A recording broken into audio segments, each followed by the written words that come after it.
what's going on, everyone? I'm just a typical, average American here today to react and learn about current news in Norway because, as an American, I never get to see Norwegian news here in the United States. So I like to take a little time to actually see what current news and events are happening right now in Norway. Otherwise, I would just have no idea. So let's take a look here, starting with Man City striker Holland appears to aggravate ankle injury playing for Norway. This is soccer or football isn't that big in the United States, but I know this is a very, very big deal. Even I know, as an American, that this is a big deal. Because this guy is huge. He is one of the most famous football players. He has to be the biggest Norwegian football player. And he actually aggravated his ankle? Erling Haaland might have aggravated a left ankle injury playing for Norway in a friendly match. It was a friendly match, like a practice? Oh no. Oh no, he hurt his ankle in practice or like a friendly match, whatever that means. Oh, he came in during halftime. Oh, he came on as a halftime substitute in a 2-0 win over the Faroe Islands on Thursday. He had a little twist in his ankle, according to the doctor. But he played until the final whistle. Is that a good idea? Playing till the final whistle? Even though you re-aggravated an ankle injury, really? Oh, here's some more. Manchester City striker will not be playing for Norway against Scotland on Sunday. Oh my gosh, so he's just like out. That's kind of what you have to do when your entire livelihood is at stake, is just sit out games. Oh, he's only 23. Oh my god. Ankle pain while playing in Norway's 2-0 win over the Faroe Islands. The same ankle had been twisted earlier this month. Oh my god. Oh, he re-injured an ankle he already twisted. Oh, that's terrible. Well, I hope he gets better very quickly. It sounds like he's taking the necessary precautions to make sure he doesn't get hurt, but I'm sure Norwegian soccer fans, Norwegian football fans, are really, really upset about that, because I know he's a really, really big deal and really important. Wow, that's too bad, huh? All right, we also have Norway helps its citizens get out of Gaza and fly home. Wow, okay, so this is a lot more serious right here. Norway is helping its citizens get out of Gaza and fly home. Well, that's good. That's very good. Such a unfortunate, world event that's happening right now. So there are Norwegian citizens currently in Gaza. That is so scary. So Norway, is Norway just able to somehow fly them out of there? Or around half of the 250 Norwegian citizens caught in Gaza when the war broke out have been cleared to cross Gaza's southern border to Egypt. Oh, wow. Yeah, this has a lot to do with politics and diplomacy, and so they're just now, after a month, these Norwegians are finally allowed to go into Egypt. And Norway's foreign ministry is arranging for a flight to help them get back home. Okay. Oh my, that must be so terrifying for them. I think there's a lot of people. I think there's even some Americans, like, in a similar situation. Very few, fortunately. But 250 Norwegians in Gaza is terrifying. We're glad another large group of Norwegian citizens have been released from Gaza. A large number of them are children. Whoa, a large number of them are children who have lived with great uncertainty and under difficult conditions for a long time. Yeah. Oh, man. Like, this is kind of a part of the whole conflict that isn't even spoken about all that much. It's always just Israel, Gaza, Palestine, but there's citizens from other countries that are kind of stuck, like, just due to bad luck, being in the wrong place at the wrong time, stuck in the middle of this conflict. The ministry has been criticized for failing to help get Norwegians out of Israel and Gaza. The first group of Norwegians in Gaza weren't allowed to leave till earlier this week. I had no idea that people, Norwegians in this case, have been stuck there for a month in a literal war zone. That is terrifying. I'm glad to hear that it's actually getting taken care of, it sounds like.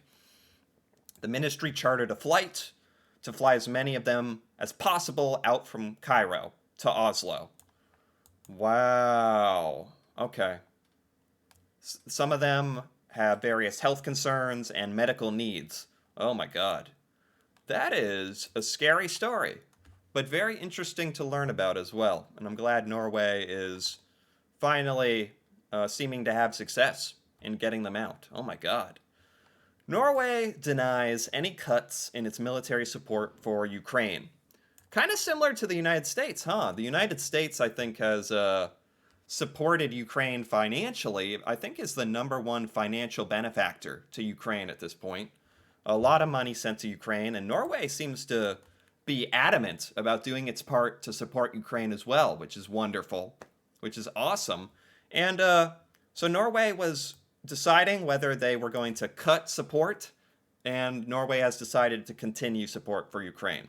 Concerns are rising in Norway that the outbreak of war in the Middle East is diverting attention away from Russia, Ukraine. That's true.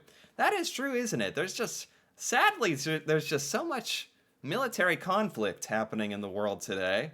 As an American, it's tough for me to always relate to these kinds of things because I am over here in the United States. I'm pretty far away from all the conflict, luckily for myself. But Norway, being in Europe, Scandinavia, is much, much closer. I mean, it's literally next to Russia. And it's, a lot closer to Israel, Gaza, Palestine than the United States. So it's kind of a whole different perspective for Norwegians. As an American, I feel like I'm quite far away from all of this. The Norwegian government firmly denies it's cutting support for Ukraine, even though it has budgeted 2.5 billion NOK less for next year. Yeah, well, it is difficult, isn't it? Figuring out nations figuring out exactly how much they can budget to provide support for Ukraine. You'd like to think that you can provide unlimited support for the cause of Ukraine, but at the same time, you do have to, prioritize yourself. You have to prioritize your own country and its needs, as sad as it is.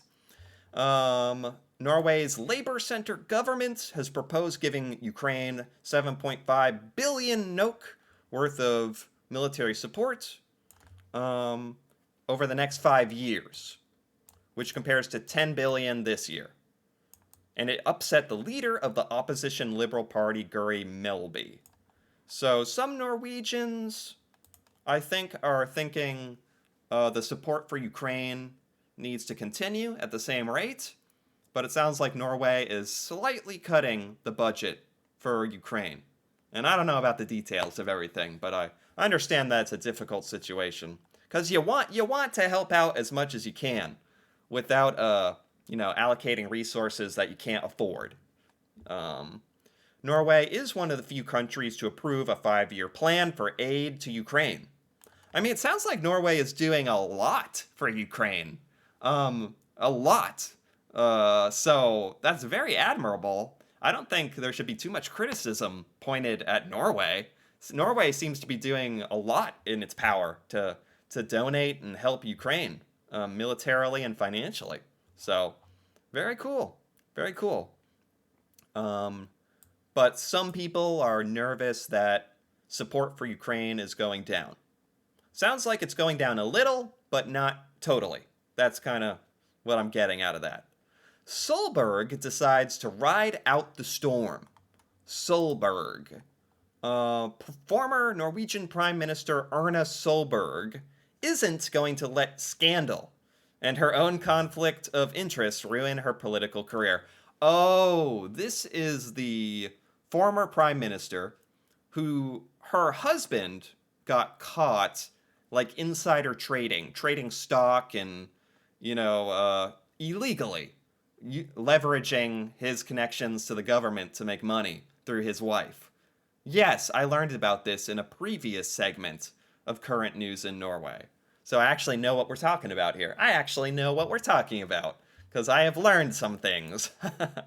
Okay, so Solberg, it sounded like she was resigning or leaving in disgrace or stepping down, but it sounds like Solberg is deciding to continue her political career.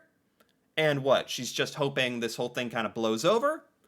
She's declared she's more motivated than ever to continue as the leader of Norway's Conservative Party and be its candidate for prime minister in 2025.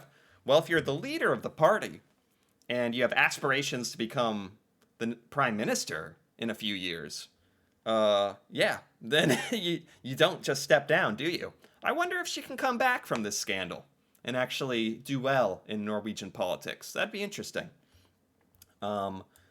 I have said for the past 8 weeks, I don't believe in making decisions in the middle of a storm.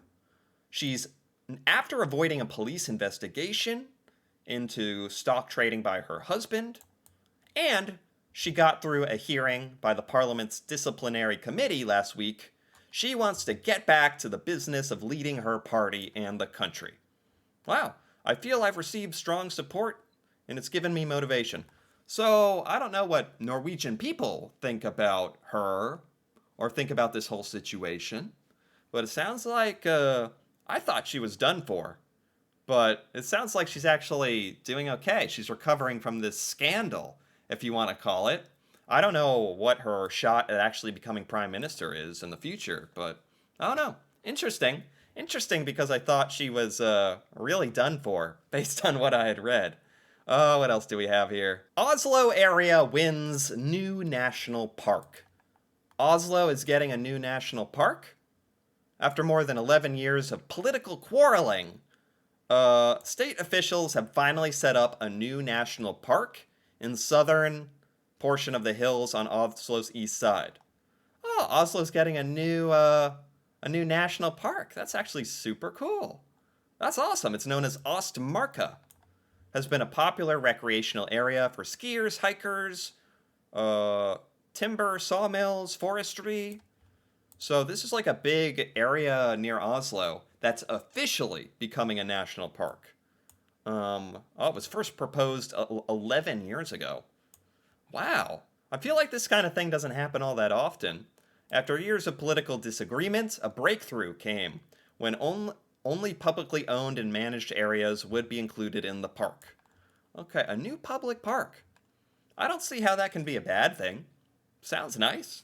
Public park near Oslo. I don't know what people think about this, but sounds like it's a good thing. Okay, what else do we have? US, UK, and Norway condemn escalating violence in Sudan's Darfur statement. This includes the United States, and I still don't know what we're talking about here. Something happening with Sudan. The United States, United Kingdom, and Norway on Friday condemned escalating violence and human rights abuses in Sudan, especially in the Darfur region, the three countries said. I'm glad that the United States is a part of this with Norway and the UK, condemning human rights violations, but I gotta be honest, even as an American, I don't really know anything about this. The countries cited attacks by Sudan's Rapid Support Forces, a parliamentary force drawn largely from Arab groups and allied Arab militias. These have included, according to credible reports, mass killings, including ethnic targeting of non-Arab and other communities, killing of traditional leaders, unjust detentions, and obstruction of humanitarian aid. This is absolutely disgusting. It's horrible. And I'm proud that the United States and Norway are condemning these sorts of things happening in Sudan. I'm just kind of shocked that I didn't even know about this. I'm glad that this is one of the reasons I'm glad that I even take time to do this, to learn about things like this. Oh my God. Well, let's check out a couple more things here. Norway says exploring how to revive Israel-Palestinian diplomatic channel. Good for Norway. for trying to be part of that. Norway trying to do whatever it can, really, to, helping Ukraine, trying to step in and revive Israel-Palestinian diplomacy. I don't know how much you can do here, but it's awesome to try. Norwegian Foreign Minister Espen Barth Eide said Monday Oslo was exploring ways to revive a diplomatic channel between Israel and Palestinians to find a political solution to the decades-long conflict. Wow. Norway served as a facilitator in 1992 talks between Israel and Palestinian Liberation Organization that led to the Oslo Accords. The talks were conducted in secrecy. Norway has a history of Israel-Palestinian peace talk. I did not know that. I really did not know that. That's awesome. And that's awesome that Norway is trying to do something about this horrific conflict. I actually heard pretty recently, I believe, maybe in the last day or two, that there was some kind of negotiated ceasefire successfully negotiated between Israel and Gaza, if I'm not mistaken, pretty recently. I don't know if Norway had anything to do with it, but these types of steps that Norway is taking to try to promote peace are awesome. Like, that is truly awesome. Like, huge respect. Wow. Norway is really playing quite an important role in a lot of these military conflicts on the world stage that I really think a lot of people, especially Americans, like, don't appreciate or understand. So I'm glad to learn more about this, really. And finally, we have Norway scrambles fighter jets to intercept Russian bombers. What? No, Russian bombers were heading towards Norway? Or this is extremely serious. The Royal Norwegian Air Force scrambled fighter jets in response to Russian aircraft. Russian planes were flying close to NATO airspace. The aircraft were two 160 bombers, two jets, two tankers. The planes returned to Russia shortly after meeting the F-35s. Whoa! So Norway scrambled F-35 jets to encourage Russia to retreat with a lot of these military vehicles, and it was successful on Norway's part. What? I had no idea. This is what I mean. This is exactly what I mean when I say that Norway is a lot closer to all of this conflict. It's a lot more real for Norwegians. And I think it's good for me to read and, vicariously experience some of this just by reading about it on the internet, at least. It's the least I can try to do to stay updated. So I actually really enjoyed learning about the Norwegian news today. I feel like I got updated on quite a few things. Not all good things, but important things that are happening in Norway and the world. So I was actually quite pleased about this. I enjoyed this. Anyway, if you enjoyed this as well, feel free to give this video a like or leave a comment, perhaps with your thoughts on any of these news stories.